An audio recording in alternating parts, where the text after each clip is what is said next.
Praise the Lord. ഒരു നല്ല പ്രഭാതയാമത്തെ ഈ വർഷത്തിൽ കർത്താവ് നമുക്ക് വീണ്ടും തന്നതിനായി ദൈവത്തെ സ്തുതിക്കുന്നു.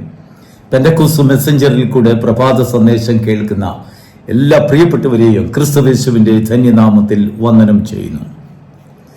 ഒരു മനുഷ്യൻ നല്ല വിദ്യാഭ്യാസം ചെയ്തു, നല്ല ക്വാളിഫൈഡ് ആണ്, ജോലിക്ക് വേണ്ടി അപേക്ഷിച്ചു, പലയിടത്തും ജോലിയൊന്നും കിട്ടാതെ നാട് വിട്ടുപോയി. അലഞ്ഞു തിരിഞ്ഞ് ഒരു താൽക്കാലികമായ ജോലി ചെയ്യുന്ന സമയത്ത് അവന് പെട്ടെന്നൊരു ഇന്റർവ്യൂ കാർഡ് വന്നു. അവനെ സെലക്ട് ചെയ്തു. ഏതാണ്ട് 6 ലക്ഷം പേര് ജോലി ചെയ്യുന്നതായ പുരുഷന്മാർ ജോലി ചെയ്യുന്ന ഒരു കമ്പനിയിൽ മേധാവിയായി ജോലി കിട്ടി. പെട്ടെന്ന് ആ ജോലിഭാരം ഏറ്റെടുത്തു. കഴിവതും ആ ജോലി ഏറ്റെടുക്കാതിരിക്കാൻ വേണ്ട ഉപാധികളൊക്കെ പറഞ്ഞു നോക്കിയെങ്കിലും ആ കമ്പനി അവനെ നിർബന്ധിച്ച് അതിന്റെ മേധാവിയായി കൊണ്ടുവന്നു. അവനിലുള്ളതായ ഉറങ്ങിക്കിടക്കുന്നതായ ചില കഴിവുകളെ കമ്പനിയുടെ അധികാരികൾ കണ്ട് അവനെ അതിനുപയോഗിക്കാമെന്ന് അവർ കണ്ടുപിടിച്ചു. അങ്ങനെ അവന് വേണ്ട എല്ലാ സഹായങ്ങളും ഉത്തേജനങ്ങളും ഒക്കെ കൊടുത്തുകൊണ്ട് ഭാരിച്ച ചുമതല അവന്റെ തോളിൽ വെച്ചു. ദൈവത്തിന് സ്തോത്രം. 2.5 മാസം ആ ഭാരം അങ്ങോട്ട് വഹിച്ചപ്പോൾ ഭയങ്കര പ്രശ്നം. രാവിലെ മുതൽ വൈകുന്നേരം വരെ വീട്ടിൽ വരാൻ പോലും സാധിക്കുന്നില്ല. ആഹാരം കഴിക്കാൻ സമയമില്ല, ഉറങ്ങാൻ സമയമില്ല. 6 ലക്ഷം പേരുടെ പ്രശ്നങ്ങൾ തീർക്കണം. കമ്പനിയെ ലാഭകരമായിട്ട് ഓടിക്കണം. ആ കമ്പനി ചെന്നെത്തേണ്ടതായ ഒരു ലക്ഷ്യസ്ഥാനത്തേക്ക് കൊണ്ടുചെന്ന് എത്തിക്കണം. വലിയ പ്രശ്നമായി. എങ്ങനെ കടന്നു പോകുമെന്ന് വളരെ ഭാരപ്പെട്ടിരിക്കുന്നു. Praise the Lord. ഞാൻ ഇവിടെ പറഞ്ഞ കഥാപുരുഷൻ മോശയാണ്. മോശയെ ഇസ്രായേൽ ജനത്തിന്റെ അധിപനായി ദൈവം സൃഷ്ടിച്ചു. അങ്ങനെ വേണം പറയാൻ, സൃഷ്ടിച്ചു. ദൈവം സൃഷ്ടിച്ചെടുക്കുകയായിരുന്നു അവനെ. ക്വാളിഫൈഡ് ആണ്. പക്ഷെങ്കിൽ 6 ലക്ഷത്തിൽ പരം പുരുഷന്മാർ തന്നെ, സ്ത്രീകളും കുട്ടികളും ഒന്നും കൂടാതെ പുരുഷന്മാരെ തന്നെ എണ്ണിയാൽ 6 ലക്ഷത്തിന് പരം പേര് മിസ്രൈമിലെ റമസേസിൽ നിന്ന് സുഖത്തിലേക്ക് യാത്ര പുറപ്പെട്ടു. ഏതാണ്ട് 2.5 മാസമായപ്പോഴേക്കും പ്രശ്നങ്ങൾ ആരംഭിച്ചു. അങ്ങ് പ്രശ്നം, ദിവസം തോറും പ്രശ്നം. അങ്ങനെ ഇരിക്കുമ്പോൾ തന്റെ അമ്മായിയപ്പൻ തന്റെ മകളെയും അല്ലെങ്കിൽ മോശയുടെ ഭാര്യയെയും കുഞ്ഞുങ്ങളെയും കൂട്ടിക്കൊണ്ടുവന്ന് മോശയിൽ കൂടെ ദൈവം ചെയ്തതായ വലിയ കാര്യങ്ങളെയൊക്കെ കാണുവാനും കേൾക്കുവാനും മരുഭൂമിയിലെത്തി, അവരുടെ പാളയത്തിലെത്തി. വലിയ സന്തോഷമായിരുന്നു അവിടെ വെച്ച് കേട്ടപ്പോൾ. ദൈവത്തിന് സ്തോത്രം. എന്നാൽ അടുത്ത് വന്നപ്പോഴാണ് മിദ്യാന്യനായ പുരോഹിതനായ യിത്രോവിന് കാര്യം മനസ്സിലായി. തന്റെ മരുമകൻ കിടന്ന് വലയുകയാണ്. എന്ത് ചെയ്യാം? അവന്റെ അടുത്ത് ചെന്ന് അവനൊരു ഉപദേശം കൊടുത്തു. പുറപ്പാട് പുസ്തകം 18-ാം അധ്യായത്തിന്റെ 19-ാം വാക്യം.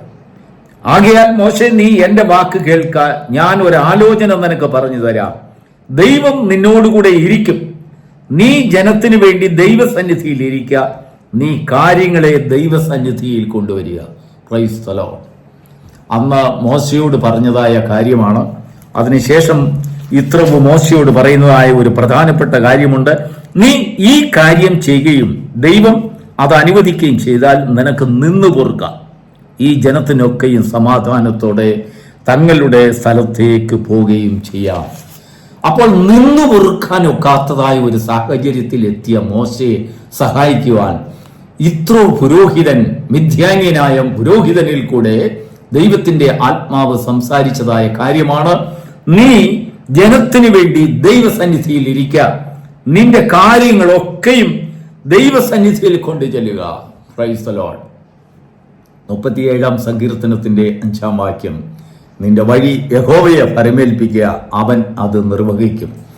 അന്ന് മോശയോട് ദൈവം ഈ കാര്യങ്ങൾ പറഞ്ഞെങ്കിലും ഇന്ന് അല്ലെങ്കിൽ യിത്രോവിൽ കൂടെ സംസാരിച്ചതായ കാര്യം 6 ലക്ഷം പുരുഷന്മാരുടെ കഥയെങ്കിൽ ഈ പ്രഭാതത്തിൽ അതേ വചനം ദൈവത്തിന്റെ ആത്മാവെടുത്ത് നമ്മോട് പറയണം. നമ്മുടെ കുടുംബത്തെ നാം നമ്മുടെ ജീവിതത്തിലെ പ്രശ്നങ്ങളെ പരിഹരിക്കുവാൻ ദൈവം കൊണ്ടുവരുന്ന ആലോചന ഈ പ്രഭാതത്തിൽ നിന്റെ കുടുംബത്തിന് വേണ്ടി, നിന്റെ കുഞ്ഞുങ്ങൾക്ക് വേണ്ടി, നിന്റെ പ്രശ്നങ്ങൾക്ക് വേണ്ടി, നിന്റെ ജീവിതത്തിലെ പ്രയാസഘട്ടങ്ങളെ നീ അത് കണ്ടുകൊണ്ട് നിനക്ക് നിന്നു പൊറുക്കാൻ ഒക്കാത്തതായ ഒരു സാഹചര്യത്തിൽ എത്തിയിരിക്കുന്ന ദൈവ പൈതലെ, നിന്റെ വിഷയങ്ങളെ ദൈവസന്നിധിയിൽ വയ്ക്കുക. അവർക്ക് വേണ്ടി നീ ദൈവസന്നിധിയിൽ നിൽക്കുക. ദൈവം അത് നിനക്ക് നിർവഹിക്കും. നിന്റെ വഴി യഹോവയെ പരമേൽപ്പിക്കുവാൻ ദൈവാത്മാവി പ്രഭാതത്തിൽ നിനക്ക് ആലോചന തരികയാണ്. ദൈവത്തിന് സ്തോത്രം. യിത്രോവിന്റെ ആടുകളെ നോക്കിക്കൊണ്ട് നടക്കുമ്പോൾ പ്രയാസങ്ങളൊന്നുമില്ലായിരുന്നു. ഒരു സുപ്രഭാതത്തിൽ ദൈവം നിന്റെ കയ്യിൽ പിടിച്ചു തന്നത് 6 ലക്ഷം കുടുംബങ്ങളെ എന്ന് പറഞ്ഞതുപോലെ ദൈവം നിന്നെ, നിന്റെ കുഞ്ഞുങ്ങളെ നിന്റെ കയ്യിൽ ഏൽപ്പിച്ചു. നിന്റെ ഭാര്യയെ, നിന്റെ ഭർത്താവിനെ നിന്റെ കയ്യിൽ ഏൽപ്പിച്ചു. മാതാപിതാക്കളെ ഏൽപ്പിച്ചു, സഹോദരങ്ങളെ ഏൽപ്പിച്ചു, വിശ്വാസികളെ ഏൽപ്പിച്ചു, സഹോദരങ്ങളെ ഏൽപ്പിച്ചു. വലിയൊരു ഉത്തരവാദിത്തം നിന്റെ മുൻപിൽ ദൈവം തന്നിരിക്കുമ്പോൾ നീ തന്നെ അത് കൈകാര്യം ചെയ്ത് വലഞ്ഞു നിന്ന് പൊറുക്കാനൊക്കാത്തതായ ഒരു സാഹചര്യത്തിലേക്ക് എത്തിയിരിക്കുന്നത് സർവശക്തനും കണ്ടുകൊണ്ട് ഏതാണ്ട് നീ കലങ്ങി ആകെപ്പാടെ ഭാരപ്പെട്ട് ഭക്ഷണം കഴിക്കാനും സമയമില്ല, ഉറങ്ങുവാനും സമയമില്ല. നിനക്ക് ചിന്തിച്ച് അടുത്ത ദിവസം എന്താണ് ചെയ്യേണ്ടതെന്ന് അറിയാതെ ഭാരപ്പെട്ട് കലങ്ങി നിന്നു പൊറുക്കാൻ കഴിയാത്തതായ ഒരു സാഹചര്യം. അങ്ങനെ തന്നെയാണ് ബൈബിളിൽ എഴുതിയിരിക്കുന്നത്. നിന്നു പൊറുക്കാൻ ഒക്കത്തില്ല. Praise the Lord. നിന്നു പൊറുക്കാൻ കഴിയാത്തതായ ഭാരങ്ങൾ, കടങ്ങൾ, അനേക ഭാരങ്ങൾ, ബന്ധനങ്ങൾ, നിന്റെ ഭവനത്തിൽ വേദനകൾ, രോഗങ്ങൾ, എങ്ങനെ മുന്നോട്ട് പോകുമെന്ന് അറിയത്തില്ല. രാവിലെ സമയം എന്തെല്ലാം പ്രശ്നങ്ങളാണ് നിന്നെ തേടി വരുന്നത്, ആരൊക്കെ എന്തൊക്കെ പ്രശ്നങ്ങളുമായിട്ടാണ് വരുന്നതെന്ന് എനിക്കറിയില്ല.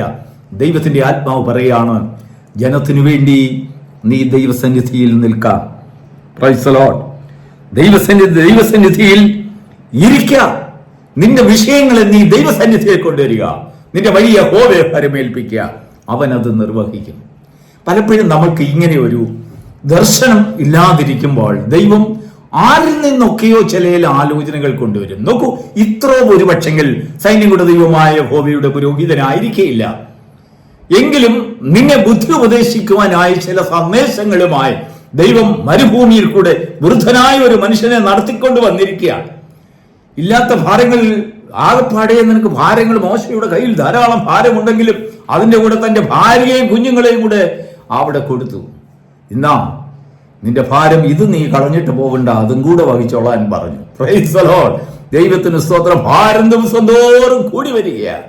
അതിനു മുമ്പ് മോശ തനിച്ചായിരുന്നു, സാരമില്ല, ഭാര്യയും കുഞ്ഞുങ്ങളും അങ്ങ് വീട്ടിൽ തന്നെ ഉണ്ടല്ലോ എന്നുള്ള ഒരു ആശ്വാസം ഉണ്ടായിരുന്നു. ദൈവം തീരുമാനിച്ചു, നോ, നീ അവരെയും കൂട്ടിക്കൊണ്ട് തന്നെ വരണം. നിന്റെ കുഞ്ഞുങ്ങൾ കാണണം, നിന്റെ പ്രയാസങ്ങൾ എങ്ങനെയാണെന്ന് കാണണം. ദൈവത്തിന്റെ ആത്മാവിയ പ്രഭാതത്തിൽ ദൈവം നിന്നോട് സംസാരിക്കുന്നത് എന്താണെന്ന് അറിയാമോ? നിന്റെ കുടുംബത്തിന് വേണ്ടി, കുഞ്ഞുങ്ങൾക്ക് വേണ്ടി ദൈവസന്നിധിയിൽ ഇരിക്കുക. നിന്റെ വഴി, നിന്റെ ഭാരങ്ങളെ യഹോവയെ പരമേൽപ്പിക്കുക. ദൈവം ഒരു വിഷയം കൈകാര്യം ചെയ്യുവാൻ തുടങ്ങിയാൽ, നിന്നെ പ്രഭാതം മുതൽ നീ തന്നെ ഓടിയാൽ ഒരിടത്ത് വെള്ളമില്ല, ഒരിടത്ത് ആഹാരമില്ല, ഒരിടത്ത് അടിപിടി, ഒരിടത്ത് പ്രശ്നങ്ങൾ, മറ്റു ചിലർ അങ്ങോട്ട് പറഞ്ഞു ഇങ്ങോട്ട് പറഞ്ഞു, ഭയങ്കര കലക്ക്. ദൈവത്തിന് സ്തോത്രം. നിന്റെ ആലോചനയ്ക്ക് വേണ്ടി ആലോചനയിൽ വലിയവൻ, പ്രവൃത്തികളിൽ വലിയവൻ ദൈവം നിനക്ക് വേണ്ടി എഴുന്നേൽക്കുമ്പോൾ ചില സന്ദേശങ്ങൾ നിനക്കറിയാവുന്ന കാര്യമാണെങ്കിലും അതെല്ലാം ദൈവം നിന്നെ ചില സന്ദേശങ്ങളിൽ കൂടെ പലപ്പോഴും പഠിപ്പിക്കാനുണ്ട്. നോക്കൂ, മോശയെ നാം ഒന്ന് ചിന്തിച്ചു നോക്കിയാൽ, മോശ ഫറവോന്റെ കൊട്ടാരത്തിൽ വളർന്നതാണ്. ഒരുപക്ഷെങ്കിൽ അന്നത്തെ കാലത്ത് ഒരു നല്ല ബിസിനസ് അഡ്മിനിസ്ട്രേഷൻ പഠിച്ച ഒരു വ്യക്തിയായിരിക്കാം. നമ്മൾ ഇന്നത്തെ ഭാഷയിൽ പറഞ്ഞാൽ MBA. കാരണം കൊട്ടാരത്തിൽ വളർന്ന പല ഭാരങ്ങൾ ഏറ്റെടുത്ത് നടത്തേണ്ടവനായ ഒരു പുരുഷൻ, അവൻ നല്ല അഡ്മിനിസ്ട്രേറ്റീവ് പവർ ഉള്ളവനായിരിക്കും. അതുകൊണ്ട് അവിടെ നല്ലൊരു വിദ്യാഭ്യാസ അഭ്യസനം, ഭാഷകളെയും എഴുത്തും വിദ്യയും ജ്ഞാനമൊക്കെ അവിടെ പഠിച്ചു. ദൈവത്തിന് സ്തോത്രം. പക്ഷെങ്കിൽ ആ പഠിത്തമൊക്കെയും നിഷ്ഫലമായി വരുന്നു. ദൈവം തന്റെ സന്നിധിയിൽ നിന്ന് ചില ബോധം അവന് കൊടുക്കുന്നു. ദൈവത്തിന്റെ ജനത്തെ നടത്തുവാൻ എങ്ങനെ സാധിക്കുമെന്ന് മോശ തന്റെ ബുദ്ധി കൊണ്ട് നോക്കിയിട്ടൊന്നും പറ്റാഞ്ഞിട്ട് ദൈവം അവൻ ആലോചന കൊടുക്കുകയാണ്. ജനത്തിനു വേണ്ടി, നിന്റെ കുഞ്ഞുങ്ങൾക്ക് വേണ്ടി ദൈവത്തിന്റെ സന്നിധിയിൽ ഇരിക്കുവാൻ ഈ 2025 ദൈവം നിനക്ക് തന്നിരിക്കുകയാണ്.